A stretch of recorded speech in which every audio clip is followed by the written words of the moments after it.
Welcome everybody, my name is Bhandari with TalkCondo.com, and today we are at the amazing sales office for M City and we're delighted to be joined today by John Anderton, the VP with Rogers Private Companies, Mark Reeve, the co-founder of Urban Capital, and we're delighted to be joined by Mansoor, the Global Director of IBI Architects. So we've got a lot to cover today. We're obviously here to talk about M City Phase 3. It's impossible to talk about M City Phase 3 without first talking about the success of M City Phase 1 and 2.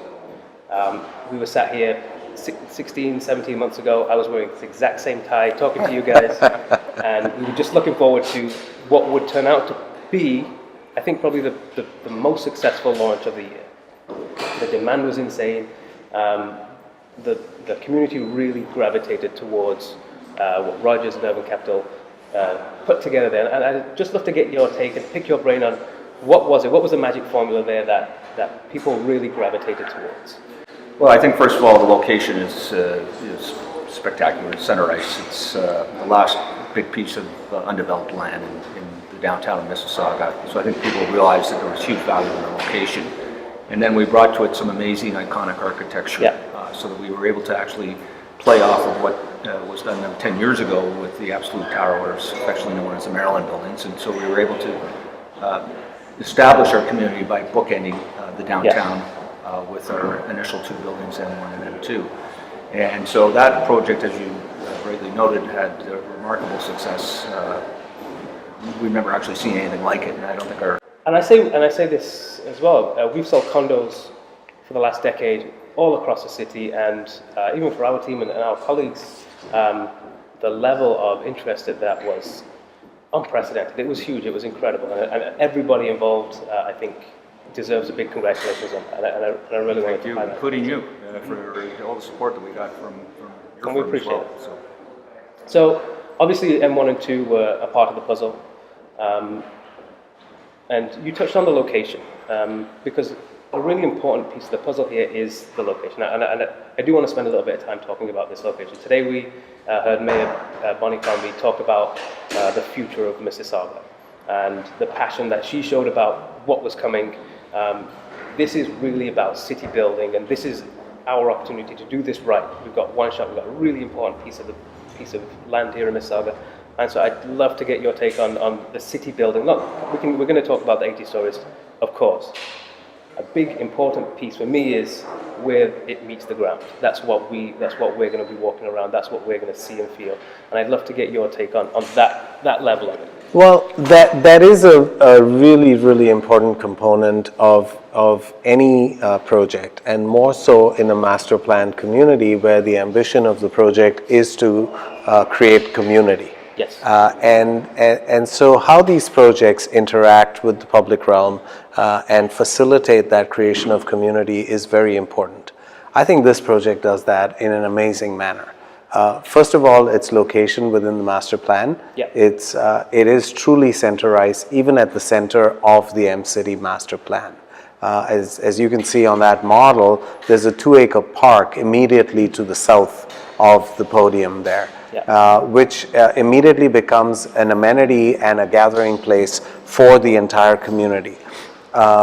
You've got wonderful 2-story high grade-related townhouse units overlooking the park. Very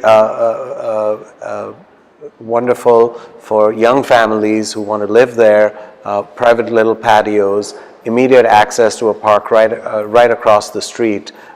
Great living environment. For sure. You wrap the corner, and that southeast corner is marked by the ability to do some food and beverage facility with great wide open patios that open out onto the linear park to the east. That's going to further contribute to the animation of that public realm.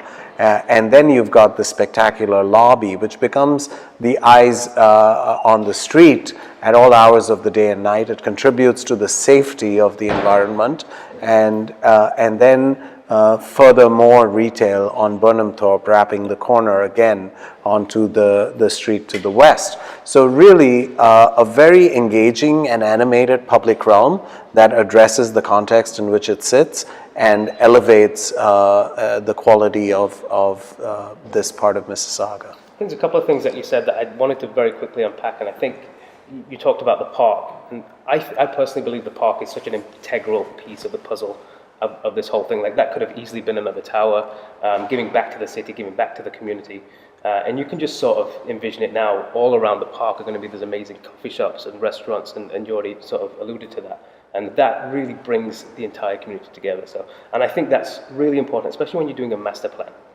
We've seen master plans done right, we've seen master plans done wrong, and we know the elements that to pull from, and that's why we are confident bringing our clients here, because we know that this is a master plan done right.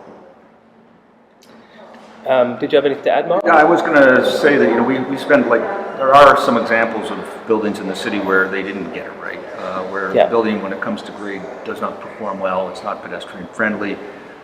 So we did put a lot of thought into the pedestrian realm, the condition of what the experience is going to be at the street level, because we share your view that it's very important. What happens down there really defines the community and how great and how livable the community is. The towers can be iconic, but what happens at the street level really will define how people actually live and work in the environment. Couldn't agree more. Just add as well the proximity to transit, and the new LRT is coming very close to our front door. Adds an element of livability to the whole equation, and connection to Mississauga Square One, which is not too far a walk away from thing, and public library, and it's just the central location of this development, I think, is what makes it so appealing. Yeah, I love the LRT. Like, the LRT is going to have such an important factor for this location, because it is right now. We talk about how easy it is to get to downtown as sort of the benchmark. This changes that, because it's the straight down to Lakeshore, which is connected directly to downtown. So that in itself is a game changer for the area as well. So we talked about the location, we talked about the master plan. One of the other things that I think is really important here is the Rogers Group involvement. I remember talking a year ago and how you guys looked at this as a legacy project. This is not about building 1, 2, 3, 4, 5, 6, 7, 8 towers, but it's about leaving a legacy behind in this plot of land that has been so important for the Rogers family. As it gets developed, we're seeing that vision come to realization, and I'd love you to talk to us a little bit about that. Well, again, it was approached as a master plan, so we wanted to make sure that we got all the elements of it right. And as we proceeded through, the learnings that we've taken from buildings 1 and 2 are being applied into building 3, and they will so flow into the next 4 or 5 buildings that end up going on site. We've approached it very much from a technology forward standpoint, so we're looking at building the latest technologies into these buildings, but also having the ability to build on top of those technologies as they evolve into the future. So these buildings will be 5G ready and also when they're built. Amazing. I think we should also talk to how excited the whole family has been about this project. Oh, exactly. They've embraced it just tremendously. They embraced the original vision, and as they see these things coming to fruition, the excitement has just been building within the family, and they're really excited to see these things go vertical. Amazing. We hope to have a better benefactor than the Rogers family, because they have been very supportive, and what you're seeing is the results of their support for the... Yes, I mean, their history with Mississauga goes back many, many years, and that legacy alone is built into the reputation that the family holds very, very near and dear to their hearts. So they want to make sure that this is something that's done right. That leads me to a nice little tangent, a short tangent, but an important tangent. And that's the fact that phase 1 and 2 are already under construction. The turnaround time from day 1 of sales to today, to the time you guys had shovels in the ground, 13, 14 months, which is remarkable for a project of this scope, and is really, really important to see.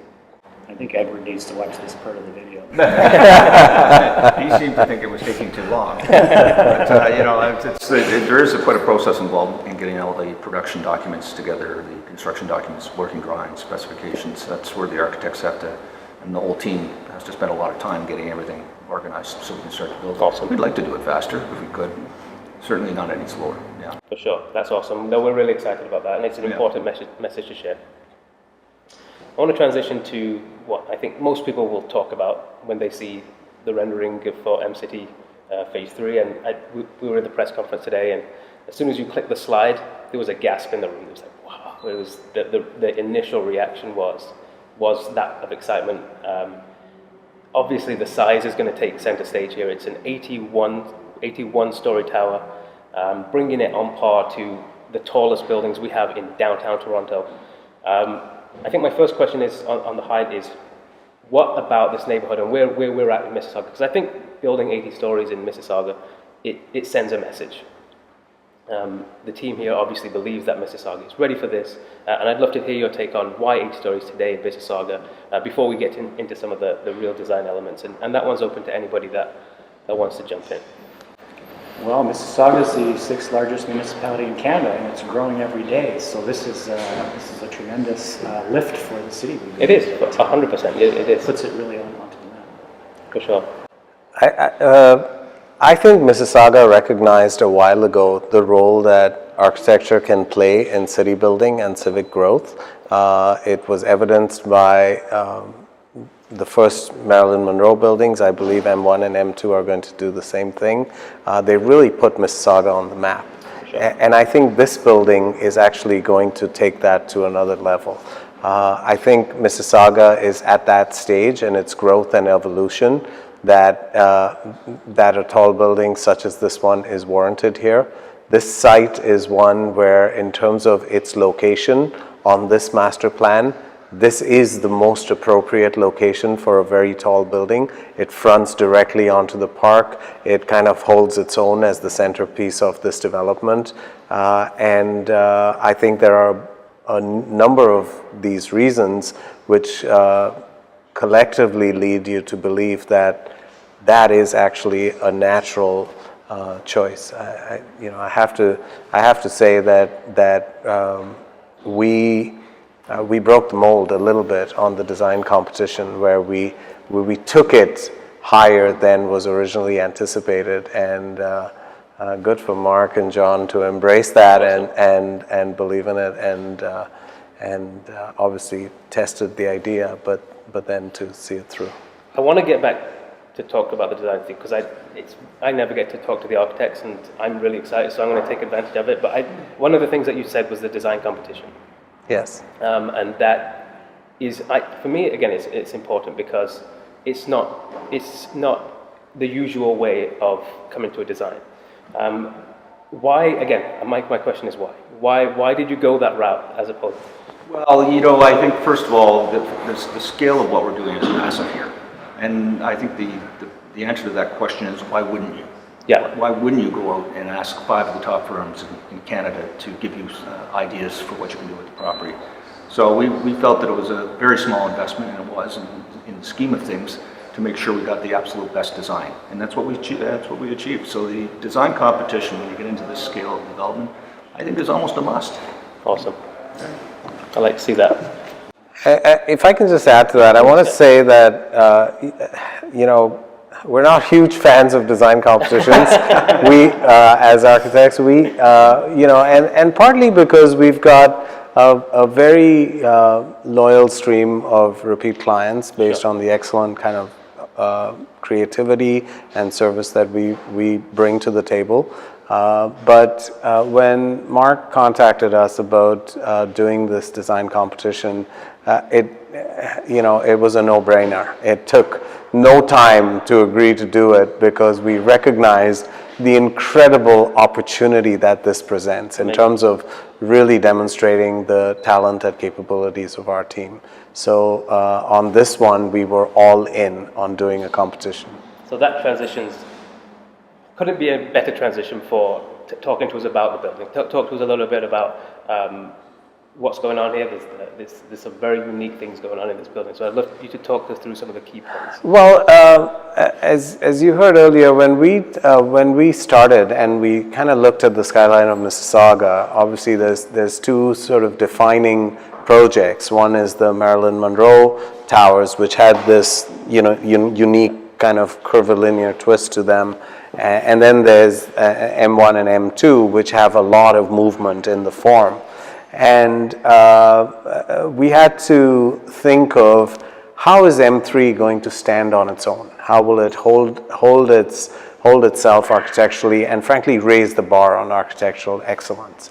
And we looked at the urban context, we looked at the notion of these skewed grids that exist in the city of Mississauga, and the idea that there's a lot of twist that's happened, and so how do you do a twist with a twist? And so we played up this idea of the skewed grids, and we slightly rotated the top and the bottom of the towers so that they address the true north orientation as well as the street grid. And that was kind of the germ of the idea. Obviously, we thought a very tall tower would be a very striking and have a commanding presence in this area. So that's how the form was born, and then we had to think about the expression. And in terms of the expression, we came up with this idea of sawtooth balconies as opposed to just wrap around continuous balconies. The sawtooth creates texture on the facade. And we articulated the sawtooth with these stepped black and white diagonal bands that run up the face of the entire tower on the north side and on the south side. And that becomes a natural kind of transition to this top of the tower, where we get this stepped form at the top of the tower, which creates these penthouse terraces. So they are terraces up there. There are terraces up there, and they afford incredible views, unlike any other experience in the city, because these heights don't exist in the city. So that's really how the architectural expression for this building came about. Awesome. No, I think it's an incredible. Like I said, when they unveiled the rendering, you could hear the gasp in the room, and I think that was I don't think you could ask for a better reaction than that. So I think it's great. And the community's been very positive on the renderings as well. So we talked about the location. We talked about Rogers. We didn't actually talk about urban capital. I do want to bring this up because when I said it a year ago, I said what happened here for me was it was the perfect marriage of vision and what urban capital brings to the table. The Rogers family obviously wanted to build something very special, and the kind of buildings that urban capital are known for in the downtown core and beyond are these very unique, one-of-a-kind buildings that most other developers don't go near. So I'd love you to just touch on that for. Well, this all started, I think, almost 10 years ago. John and I started to work together on this, and I promised him one thing when we got going. He said, I'm going to make you guys look great. So far, so good? Yeah. Okay, so we've been working on this for quite some time through the whole planning process of the community with Cooper Robertson out of New York. Yeah. They're amazing as well. Our company has done many projects. We're 21 years in business now, and we're building across Canada. My co-founding partner, David Weck, spends a lot of time in other cities. I tend to spend a little bit more time in Toronto. The one thing that sets us apart from most other developers is our interest in doing high design buildings, award-winning design buildings. There's not one building we've done that we're not proud of from a design perspective. And we set out on every project we do to try and make it special architecturally. And I think this speaks for itself. For sure. And these are going to be spectacular buildings. Awesome. There's a couple more things I did want to touch on, and the first one was floor plans. We talked about other buildings that it's really difficult to create unique exterior while maintaining the floor plans, make sure we've got efficient floor plans.